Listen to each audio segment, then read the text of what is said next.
দক্ষিণ পশ্চিমাঞ্চলের শীর্ষ চরমপন্থী নেতা জাহাঙ্গীর কবির লিপটন সহ তার ৩ সহযোগীকে আটক করেছে সেনাবাহিনী।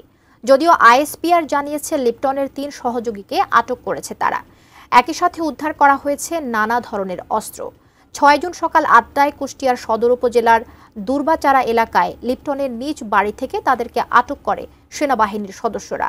তবে তার ৩ সহযোগীকে আটকের বিষয়টি আইএসপিআর নিশ্চিত করলেও এই বিষয়ে কুষ্টিয়া ইসলামী বিশ্ববিদ্যালয় থানার ভারপ্রাপ্ত কর্মকর্তা মেহেদী হাসান বলেন, লিপটনকে সেনাবাহিনী আটক করেছে, এখনও আমাদের হাতে তাকে হস্তান্তর করা হয়নি।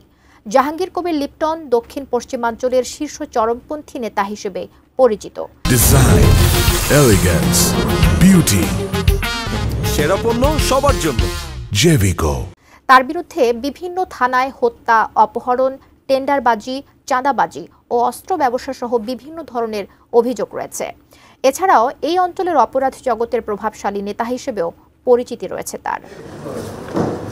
আজ আনুমানিক ভোর ৪টায় বাংলাদেশ সেনাবাহিনী কর্তৃক পরিচালিত অভিযানে কুষ্টিয়া জেলার ইবি থানাধীন দুর্বাচারা গ্রাম থেকে শীর্ষ সন্ত্রাসী লিপটন ও তার ৩ জন ঘনিষ্ঠ সহযোগীকে গ্রেপ্তার করা হয়।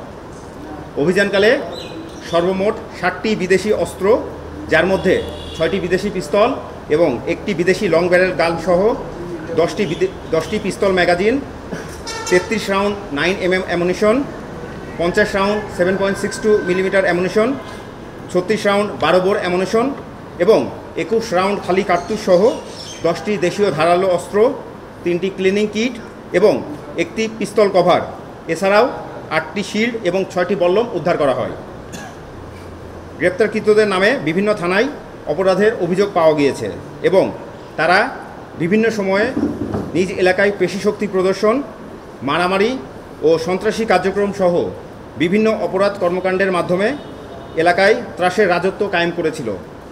সুনির্দিষ্ট গোয়েন্দা তথ্যের ভিত্তিতে আজ ভোর আনুমানিক ৪টার দিকে অভিযানটি পরিচালনা করা হয়। অভিযান দলের দক্ষতায় কোনো প্রকার ক্ষয়ক্ষতি এবং নাশকতা ছাড়াই অপরাধীদের গ্রেপ্তার করতে সমর্থ হয়। আপনারা জানেন, বাংলাদেশ সেনাবাহিনী জননিরাপত্তা নিশ্চিতকরণে এবং আইন শৃঙ্খলা রক্ষায় অঙ্গীকারবদ্ধ। শৃঙ্খলা নিয়ন্ত্রণের জন্য সেনাবাহিনী যা যা করা দরকার আমরা সবই করতে বদ্ধপরিকর, কিন্তু সব তথ্য আসলে শেয়ার আমরা করতে পারি না, কারণ তথ্যের গোপনতা রক্ষা না করলে আমরা পরবর্তীতে অপারেশনে সাকসেসফুল হই না। তো আমাদের কাছে বিভিন্ন ধরনের তথ্য আছে, আমরা তথ্য যাচাই বাছাই পূর্বক আমরা বিভিন্ন ধরনের অভিযান পরিচালনা করি। তো বিভিন্ন সময় যদি আপনাদের কাছে কোনো তথ্য থেকে থাকে আমাদেরকে সহযোগিতা করবেন তথ্যগুলো দিয়ে, আমরা অবশ্যই ভেরিফাইয়ের মাধ্যমে আমরা অভিযান পরিচালনা করব।